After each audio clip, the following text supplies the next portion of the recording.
Hello, Assalamu alaikum everybody. Hope you're all safe, sound, and healthy. And I know, again, um, the few number of audience that I do have, listeners that I have, are now going to wonder again, why am I not talking about, what's literally creating waves on Twitter? Well, first of all, I'm not on Twitter, but I know that it's creating waves on Twitter, and that is with regards to Imran Khan, his life, the rumors about his life, which was very, very, actually, to be honest, I think it's more to our advantage that it was spread by the Indian media and the Afghan media.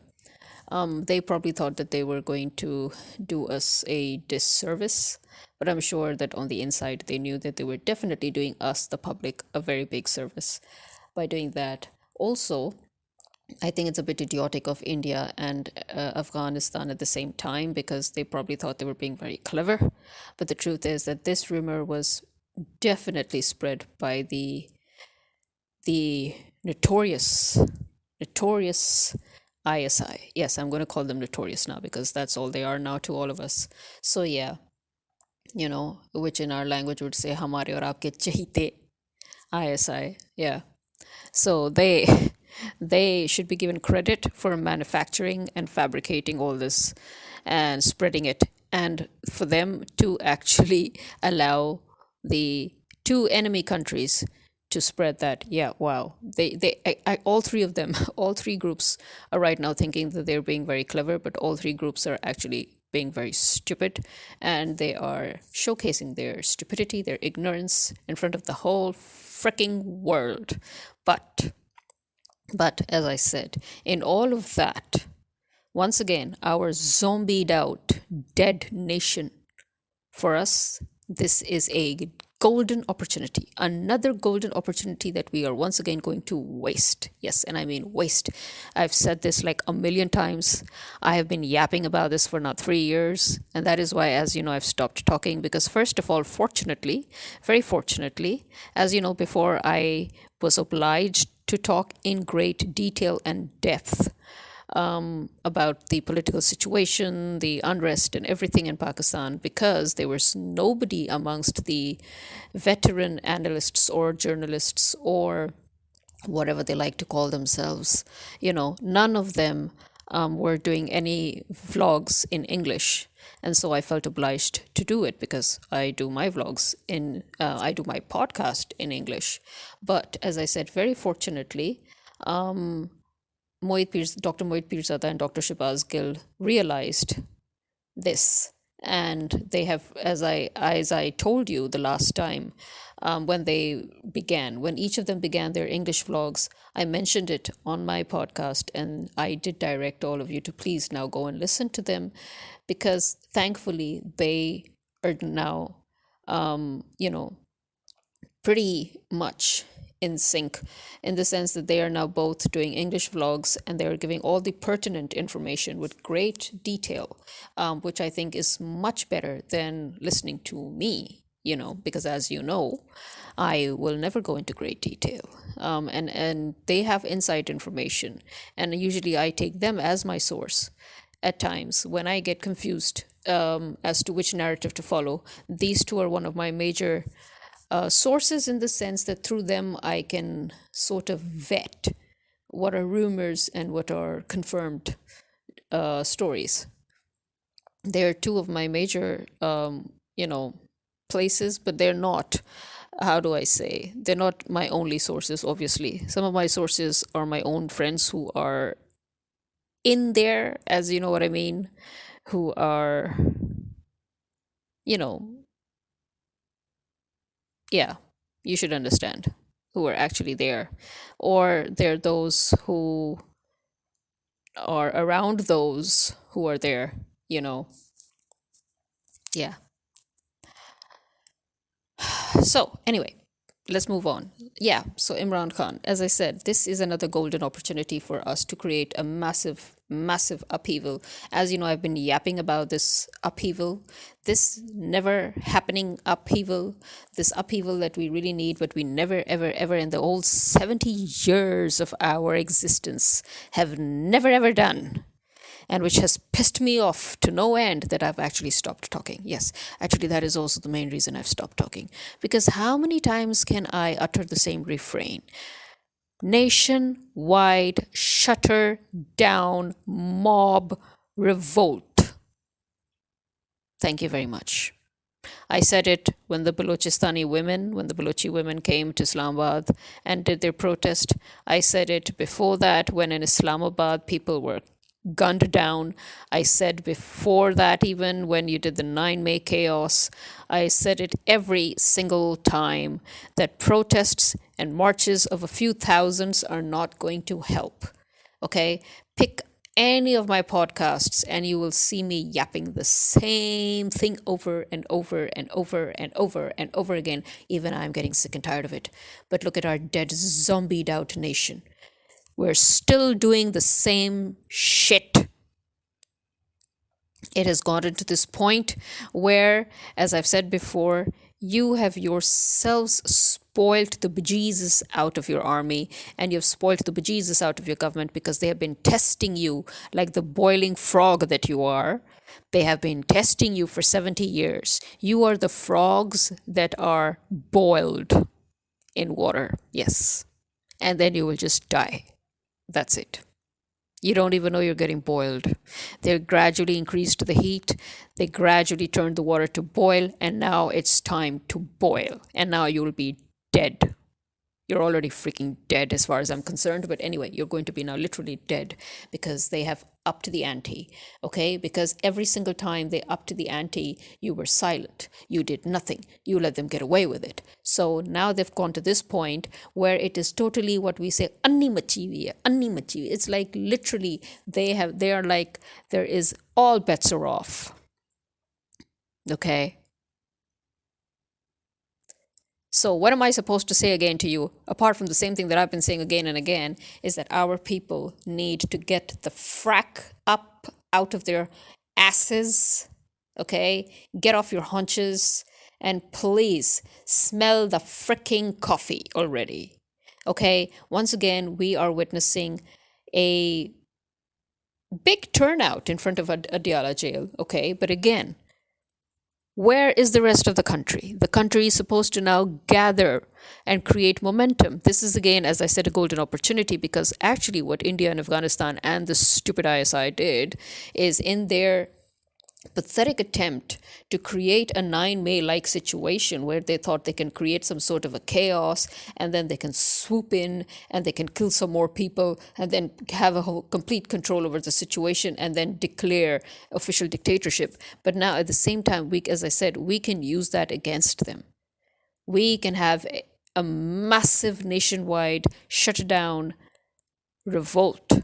Okay, we can shut the streets down, we can shut everything down, we can just close down everything, fill up the streets, add to the momentum that is here, where you have this chief minister of KPK sitting in front of Adiala jail requesting that he get a meeting with Imran Khan so that if there are any rumors to be dispelled, they should be dispelled. And most of us do believe that these are rumors, as I said.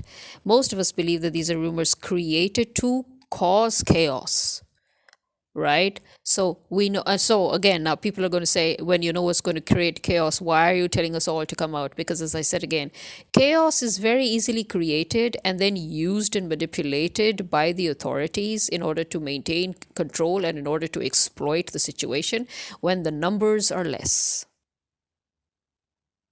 The more the numbers increase, the more the pressure comes up on the authorities, the more pushback you give, the more pushback they get, and then they literally have to back off. And then they're forced to come to negotiate on the table with you. It is, again, I'll remind you, the same thing that I've been yapping about for almost 3 years. You could see that the people of Kashmir did it. They did it. When the army went thinking that, oh, we're going to go there and be a-holes, the Kashmiris literally sent them packing. and very brutally so, and very rightly so. So you're not going to argue with me that the population of Kashmir is much larger than the population of Punjab. Hell, the population of Punjab alone is probably the largest in the whole of the freaking country, and yet you are the most sleepy ass, zombied out people I've ever seen in my entire life. Okay, the people of Karachi, who always seem to multiply in number every freaking week. Yeah, it's amazing. Every week their population seems to multiply into thousands, actually hundreds of thousands, not even thousands. So if you have the ability to increase your population by tens of hundreds of thousands within weeks, then why is it that you cannot come out and create a momentum? So yeah, I have a problem with all of you, okay, as I always have had a problem with everyone. And this is again why I just choose now not to talk anymore, because I'm literally wasting my breath. As I said, I've never seen a more shameless, a more zombied out country or nation in my entire life.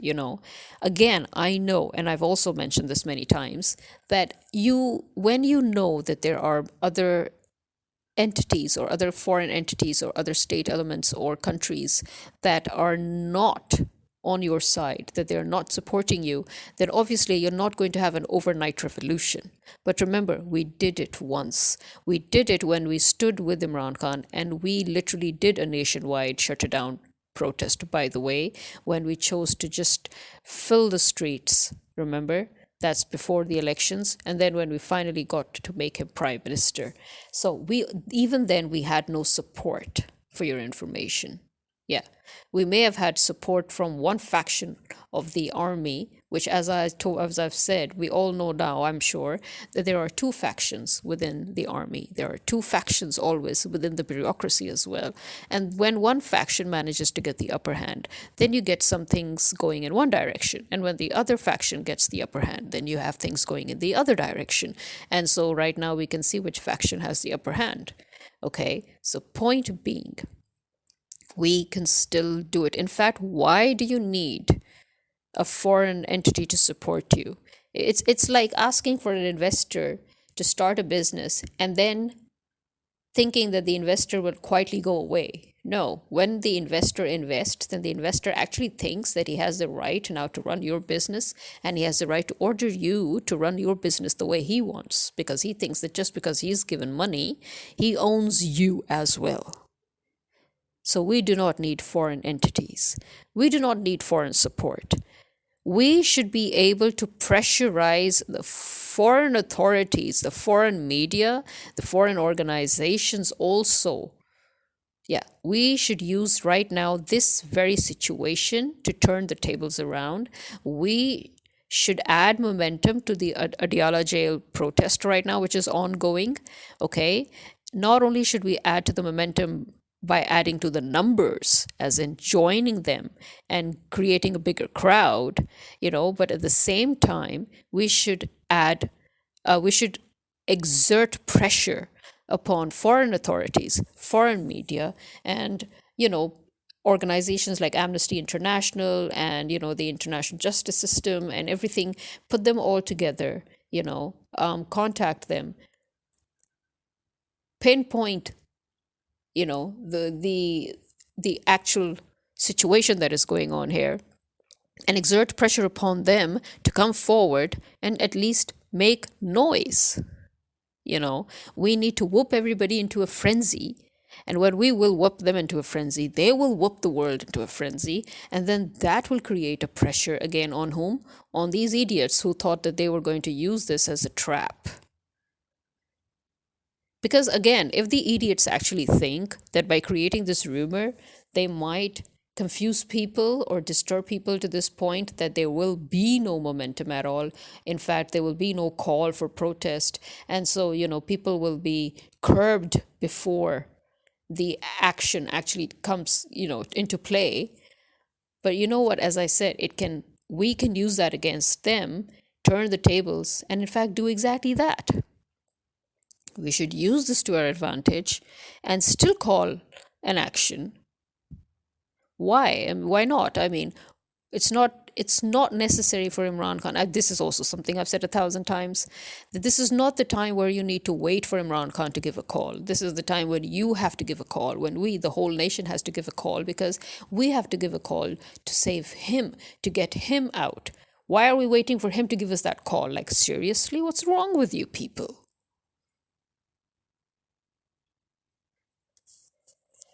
So, here we are. And once again, we're wasting our breaths. All those of us who are even talking, we're just wasting our breaths, because this country, when push comes to shove, they'll just play dead. Like the possum. They're just possums. Everybody's a freaking possum over here, seriously. Play dead, play dead. Yeah, you will actually end up dead. Yeah. Don't think that by playing dead, you're going to go through, you're going to pass through this situation safe and sound. No, you're not. Because this is the end game. This is also something I've said. Look out for the time when you will see more and more movement by these minions in the government, where they'll start moving back abroad to where they came from. You will understand that that's their end stage. And then when they'll suddenly all fly out, and then you will realize that they're not coming back, understand that their mission is completed, the task is achieved, and you are fracked. Yes, you are royally screwed, my friends. There is no future. There will be no future, because we, as a nation, do not want to get up off our asses. Simple as. We're always waiting for somebody to do something for us. We want somebody to think for us. We want somebody, again, I've said this many times. Literally everything I've said right now is something that I have said on repeat. Right down to the fact that I have been saying for 3 years in a row now that the worst thing that Imran Khan could have done, the biggest mistake that he made in his life, was waste 22 years of his life for a country that never deserved it. And that if I were him, I would have spat at everybody and left a long time ago. Because guess what? 22 years ago, I realized that this country was not worth it, that its people were not worth it. And very sadly, once again, I'm proven right. I'm proven right, because look at where Imran Khan is, look at where his sisters are, look at where his wife is, and look at where all of you are. The little guy for whom Imran Khan has been fighting for more than 22 years. That little guy still doesn't want to get off his ass and fight for either himself or for Imran Khan, who's been fighting for him. And that is why you're not worth it. I'm sorry, but do not have any sympathy or empathy for the little guy. Okay? Because in other countries, in civilized countries, when people are reduced to the point in life where they cannot afford groceries, that's when they come out into the streets and they challenge their government. The great unrest that is building up in America right now is simply because their lifestyle has gone down. The quality of life has gone drastically down. They are in economic restraints. They cannot even afford groceries now. People are standing in line just to get a free turkey for Thanksgiving because they cannot even afford that now. Okay? In Canada too, by the way, the situation is pretty dire.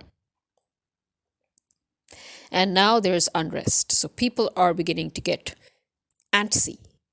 Really antsy. And yet in Pakistan, you've literally taken away everything.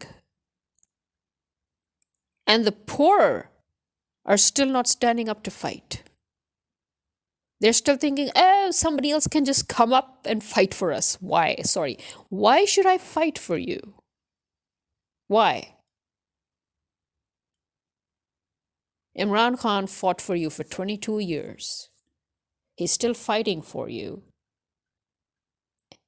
And you're freaking sleeping in your freaking hovels where You're not even getting food now, but you will prefer to just sleep instead of now standing up for your sorry ass for once in your sorry life. And also to stand up to fight for the guy that's been fighting for you. Seriously. I'm sorry, but you know what? As I said, even God himself has said this, that he does not help those who do not help themselves. And believe me, God has abandoned Pakistan. Yeah, I can tell you that for sure. It's confirmed. He has washed his hands off of you people because 70 plus years. Seriously. 70 plus years of utter depraved selfishness. I'm amazed. I'm amazed at another golden opportunity right now that we can actually use to our advantage to wreak havoc. We're going to lose it. We're just going to lose it. Why? Because nobody wants to get off their haunches. Except for those thousands of people. Again, look at our population. What is our population? We're in the billions, okay? What is a thousands? Seriously, okay. Let me put it this way. We're in billions, and a few thousand people are coming out to protest. What gives? If at least in the millions people would come out, please, for crying out loud. If even in the hundreds and thousands people would come out for crying out loud, we could actually get something done in this freaking hellhole. But no, the attitude of our people is, oh, good for them, good for them. Okay, let's see where they get to. We're hoping that they will manage to get food on our table. We don't have to cook, we don't have to clean, we'll get food. Yeah, not this time. You're not getting shit this time. This is me signing out. Khuda Hafiz.